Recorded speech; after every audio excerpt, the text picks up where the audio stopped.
পবিত্র কোরআনে কারীমের সূরাতুল জুমার একটি আয়াত তেলাওয়াত করেছি।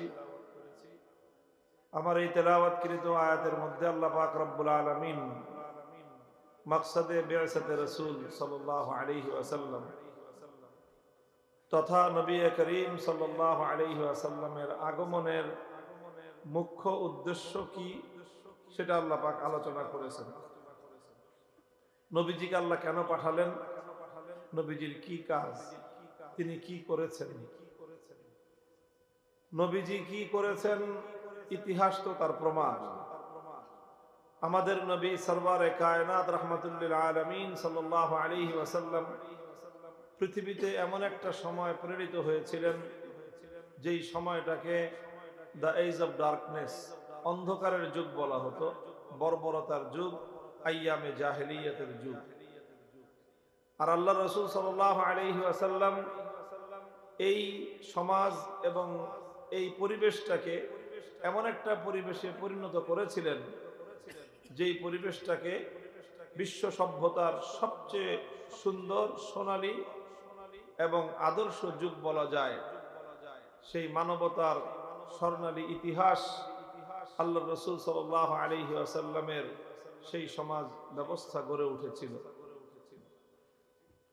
এমন একটা সময় ছিল যখন মানুষের রক্ত ঝরাতে কোনো দ্বিধা করত না। একটা উটের পানি পানকে কেন্দ্র করে যুদ্ধ শুরু হয়ে যেত, 100 বছর পর্যন্ত চলতো সেই যুদ্ধ। মানুষ বর্বরতার এমন হীন এবং নিচু পর্যায়ে পৌঁছেছিল। একজন মানুষ আরেকজন মানুষকে খুন করে ফেলতো, এই কারণে না যে খুনির সাথে তার কোনো বিরোধ আছে, অথবা খুনিকে নিহত ব্যক্তি খুনির কোনো ক্ষতি করেছে, বা নিহত ব্যক্তির সাথে হত্যাকারীর কোনো দ্বন্দ্ব সংঘাত আছে, এইসব কারণে না, কোনো কারণই নেই। সে তার ক্ষতি করেছে, সে কোনো অপরাধ করেছে, সে তাকে আক্রমণ করেছে, এমন কোনোই বিষয় না। শুধু একটা বিষয়, যে এই হত্যাকারীর গোত্রের সাথে ওই নিহত ব্যক্তির গোত্রের গন্ডগোল আছে, বাস। শুধু এই কারণে হত্যাকারী ব্যক্তি সে একজন নিরপরাধ মানুষকে খুন করত, যে তোমার গোত্র কেন আমার গোত্রের লোকের সাথে গন্ডগোল করেছে, এই জন্য তোমাকে আমি মেরে ফেলব। এই ছিল সেই সময়কার অসভ্যতা এবং বর্বরতা। সেই সমাজটাকে আল্লাহ রাসূল সাল্লাল্লাহু আলাইহি ওয়াসাল্লাম এমন একটা সমাজে পরিণত করেছিলেন যে ইতিহাসের পাতায় পাওয়া যায় যে একজন মানুষ আরেকজন মানুষের মৃত্যু মুখে পতিত হয়ে আরেকজন মানুষ পিপাসার্ত অবস্থায় কষ্ট পাবে, এই জন্য নিজের জীবন দিয়ে দিয়েছে, কিন্তু আরেকজন মানুষকে সে পিপাসার্ত রাখতে সম্মত হয়নি। কোথায় ছিল মানুষ আরেকজনের রক্ত পান করে যেই মানুষ তৃষ্ণা নিবারণ করত, সেই মানুষ নিজের জীবন দিয়ে আরেকজনের পিপাসা নিবারণ করতে প্রস্তুত হয়ে গিয়েছিল। সমাজটা কেমন পরিবর্তন হয়েছিল, বর্বর মানুষগুলো কেমন সোনার মানুষে পরিণত হয়েছিল, অন্ধকার যুগটা কেমন আলোকিত হয়েছিল।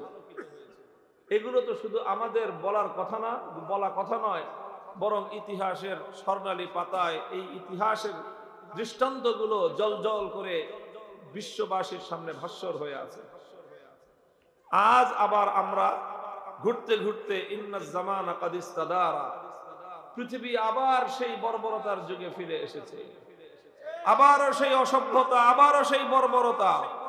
একটা মানুষ আরেকটা মানুষের মাথায় পিস্তল ঠেকিয়ে গুলি করলো, এই কারণে না যে নিহত ব্যক্তি এই হত্যাকারীকে কোনো ক্ষতি করেছে, অথবা নিহত ব্যক্তির সাথে হত্যাকারীর কোনো দ্বন্দ্ব সংঘাত আছে, তার সাথে তার কোনো স্বার্থের লড়াই আছে, কিছুই না। শুধুমাত্র এই কারণে খুনি একজন মানুষকে, নিরপরাধ একজন মানুষকে খুন করলো যে তাকে 5,000 টাকা দেয়া হয়েছে, 10,000 টাকা দেয়া হয়েছে যে তুমি একজন মানুষকে খুন করো। 10,000 টাকা, 5,000 টাকার বিনিময়ে একজন খুনি, একজন কিলার একটা শুটারকে ভাড়া করে একজন নিরপরাধ মানুষকে হত্যা করে তার গোটা পরিবারকে, গোটা সমাজকে অন্ধকারে নিমজ্জিত করে দিয়ে একটা শোকের সাগরে ভাসিয়ে দেওয়ার মতো বর্বর সমাজ এখন আবার পৃথিবীতে কায়েম হয়েছে। বলেন, আমি জিজ্ঞাসা করি, এই যে বাংলাদেশ কাঁপানো যে ঘটনা ঘটলো 12ই ডিসেম্বর, বাংলাদেশের সোনার সন্তান, বাংলাদেশের বিপ্লবী তারুণ্যের আইকন, জুলাই বিপ্লবের অন্যতম সাহসী প্রতিচ্ছবি শহীদ শরীফ ওসমান হাদির মাথায় যে গুলিটা করলো, যেই কুলাঙ্গার, যেই হত্যাকারী, যেই খুনি গুলি করলো, তার সাথে তার কি বিরোধ ছিল, তার সাথে তার কি সংঘাত ছিল, তার সাথে তার কি লড়াই ছিল? কিছুই ছিল না। শুধুমাত্র সে ভাড়াটে খুনি হিসেবে কিছু টাকার বিনিময়ে একজন নিরপরাধ মানুষ, যার 8 মাসের একটা শিশু সন্তান রয়েছে, যার নবপরিণীতা একজন স্ত্রী রয়েছে, যার আপনজন রয়েছে, এই 8 মাসের শিশু সন্তানের মাথার উপর থেকে পিতৃ স্নেহটাকে, এই পিতৃ ছায়াটাকে সরিয়ে দেওয়ার মতো বর্বর চিন্তা একজন নবপরিণীতা, একজন তরুণী, একটা তরুণী মেয়ের জীবন থেকে, তার স্বামীর সোহাগ থেকে তাকে বঞ্চিত করার মতো এই নৃশংস চিন্তা, এই ভয়াবহ বর্বর চিন্তা যেই সমাজ করতে পারে, যেই সমাজের মানুষগুলো করতে পারে, যেই সমাজের হায়ার এডুকেটেড এই খুনি একটি বিশ্ববিদ্যালয় থেকে সর্বোচ্চ ডিগ্রিধারী, তোমরা যেই সমাজকে সভ্য সমাজ বলো, তোমরা যেই সমাজকে উন্নত সমাজ বলো, আমি সেই সমাজকে বর্বর, অসভ্য আর জঙ্গলি সমাজ বলতে চাই।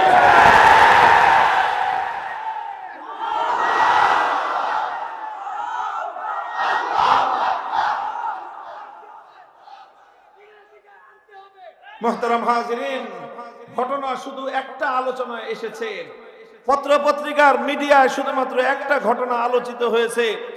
ওসমান হাদির মতো একজন আলোচিত ব্যক্তিকে, জনপ্রিয় ব্যক্তিকে হত্যা করার কারণে বিষয়টা লাইমলাইটে এসেছে, আলোচনা এসেছে।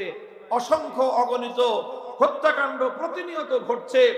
5ই আগস্টের পর থেকে এই পর্যন্ত যারা ভালো, তুলনামূলকভাবে এই সমাজের যেই দল, যেই অংশটা তুলনামূলকভাবে ভালো বিবেচনা করা হয়, তারা শুধুমাত্র অন্তর্দ্বন্দ্বে জড়িয়ে, শুধুমাত্র ক্ষমতার দ্বন্দ্বে জড়িয়ে, আধিপত্যের লড়াইয়ে কতগুলো মায়ের কল খালি হয়েছে, কতগুলো সন্তান ইতিম হয়েছে, আমার কতগুলো বোন বৈধব্যের এই ভয়াল ছাগলে তারা আক্রান্ত হয়েছে, তার পরিসংখ্যান যদি করা হয়, এই সমাজকে মানুষের সমাজ বলার চেয়ে একটি বর্বরতার সমাজ বলাই অধিক যুক্তিযুক্ত হয়।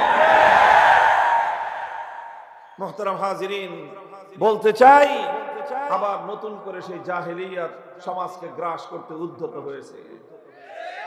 এই জাহেলিয়াত থেকে আমার রাসূল সাল্লাল্লাহু আলাইহি ওয়াসাল্লাম যেভাবে একটা সমাজ বিপ্লবের মধ্য দিয়ে, একটি বৈপ্লবিক পরিবর্তনের মধ্য দিয়ে সোনালী সমাজ কায়েম করেছিলেন, আজ যদি আবারও আমরা চাই যে আমাদের এই সমাজটাকে আমরা পরিবর্তন করব, আমরা আবার সেই সোনার মদিনার সুন্দর সোনালী সমাজের এই পরিবেশ আমরা আমাদের সোনালী সুন্দর এই ভবিষ্যৎ প্রজন্মের কাছে উপহার দিতে যদি চাই, আল্লাহর কসম খেয়ে বলি, there is no alternative way, বিকল্প কোনো রাস্তা নাই।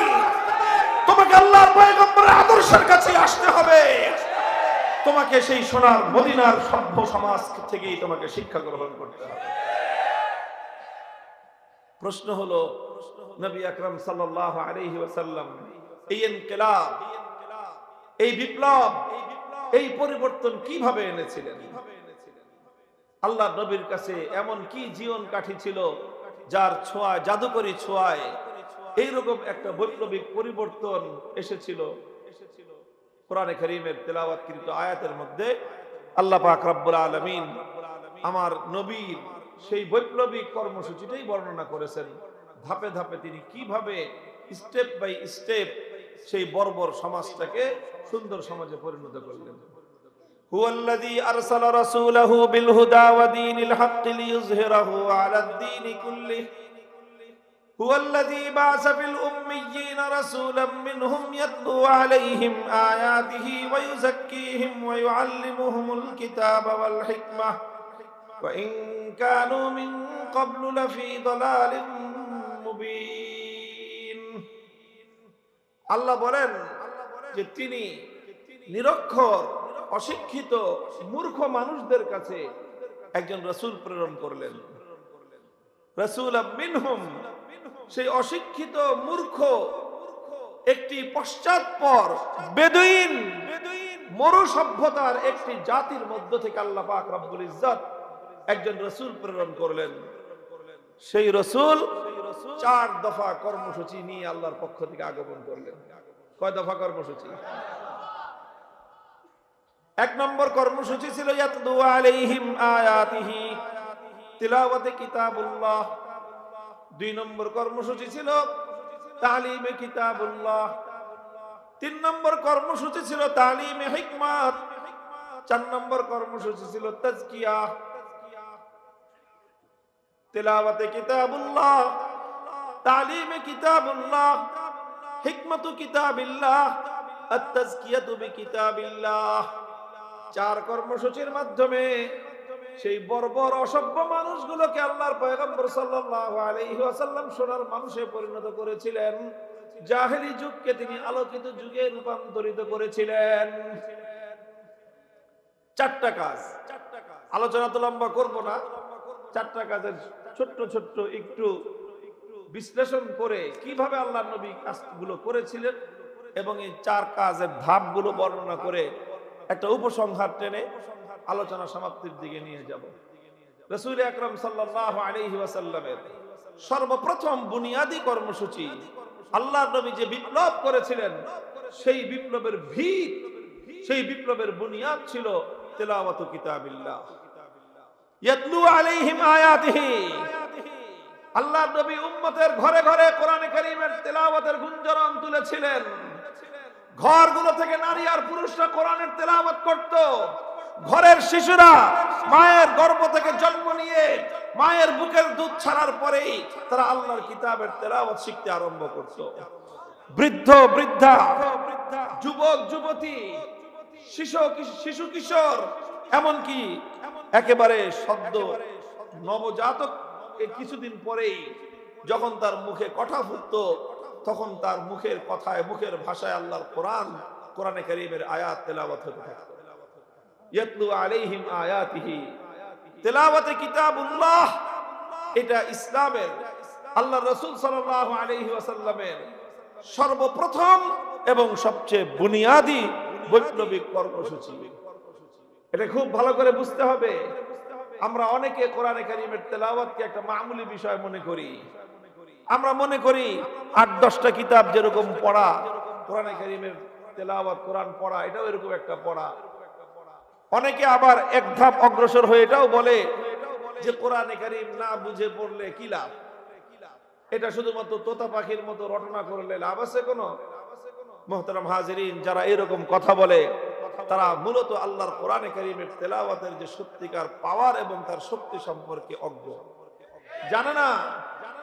কোরআন আর 10টা কিতাবের মতো নয়, মানুষের লেখা কোনো গ্রন্থের মতো নয়।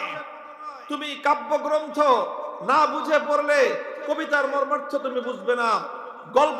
গল্পের বই না বুঝে পড়লে গল্পের স্বাদ তুমি পাবে না। উপন্যাসের বই না বুঝে পড়লে উপন্যাসের চরিত্রগুলোকে তুমি ধারণ করতে পারবে না। কোন দর্শন শাস্ত্রের বই না বুঝে পড়লে দার্শনিক হতে পারবে না। তুমি সায়েন্সের বই, মেডিকেল সায়েন্সের বই না বুঝে পড়লে ডাক্তারি বিদ্যার কিছুই তুমি বুঝতে পারবে না। যে কোনো ইঞ্জিনিয়ারিং এর বই না বুঝে পড়লে ইঞ্জিনিয়ারিং শাস্ত্র সম্পর্কে তোমার কোনো নলেজ হবে না, কোনো লাভ হবে না, কোনো উপকার হবে না। দুনিয়ার সব গ্রন্থ সম্পর্কে এই কথা বলা যায় যে না বুঝে পড়লে কোনো লাভ নাই, এক্সেপ্ট আল কোরআনুল কারীম। কোরআন এমন এক কিতাব, বুঝে পড়লে যেমন লাভ আছে, না বুঝে পড়লেও কোরআন মানুষের হৃদয়ের মধ্যে তার অ্যাকশন এবং তার ক্রিয়া সে করতেই থাকে। মুহতারাম হাজিরিন, হাদিসের পাতাগুলিতে হযরত আবু বকর সিদ্দিক রাদিয়াল্লাহু তাআলা আনহুর ঘটনা বর্ণিত হয়। একবার আবু বকর সিদ্দিক রাদিয়াল্লাহু তাআলা আনহু তিনি মক্কা ছেড়ে যাত্রা শুরু করেছেন, চলে যাবেন, মক্কা ছেড়ে চলে যাবেন। পথিমধ্যে ইবনু দাগিনা নামে একজন সর্দার কিসমের লোক, একটা গোত্র প্রধান, সে আবু বকর সিদ্দিকের সঙ্গে দেখা, বলল, আবু বকর তুমি কোথায় যাও? হযরত আবু বকর বললেন যে আমি মক্কায় থাকবো না, আমি চলে যাব অন্য কোথাও। কেন চলে যাবে? মক্কার মানুষজন আমার সাথে খুব অসদাচরণ করতেছে, তারা দুর্ব্যবহার করতেছে, তারা আমার উপর জুলুম করতেছে, এই জন্য আমি আর মক্কায় না থাকার সিদ্ধান্ত নিয়েছি। ইবনু দাগিনা বলল যে আবু বকর, তোমার মতো মানুষ যদি মক্কা থেকে চলে যায়, এটা মক্কার জন্য ডিসক্রেডিট হবে, এটা মক্কার মানুষের জন্য কলঙ্ক বয়ে আনবে।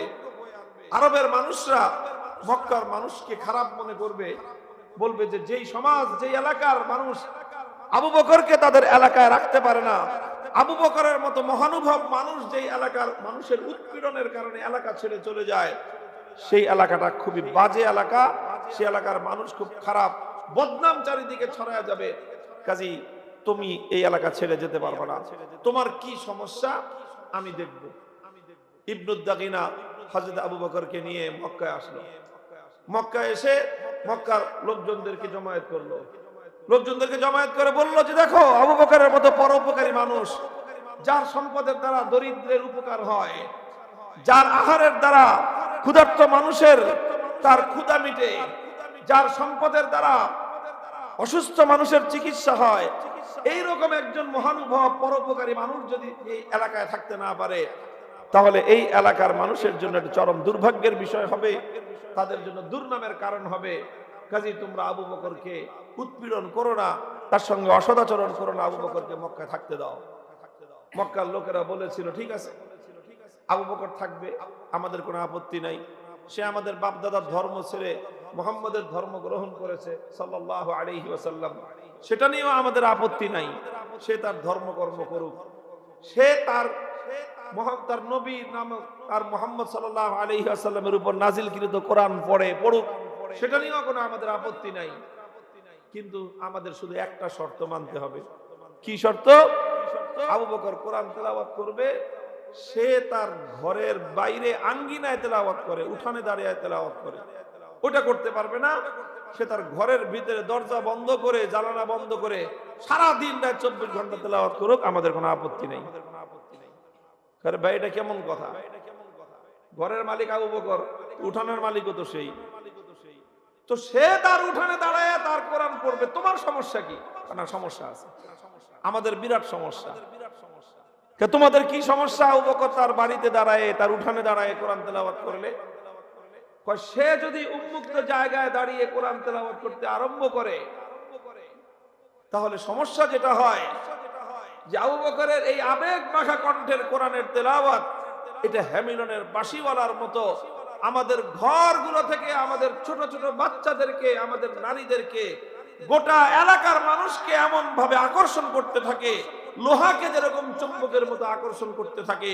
আমরা আমাদের ঘরগুলোতে আমাদের বাচ্চাদেরকে পর্যন্ত বেঁধে রাখতে পারি না। পঙ্গপালের মতো আবু বকর সিদ্দিকের কোরআনের তেলাওয়াত শোনার জন্য তার বাড়ির কাছে এসে সবাই হুজুম করে, ভিড় করে।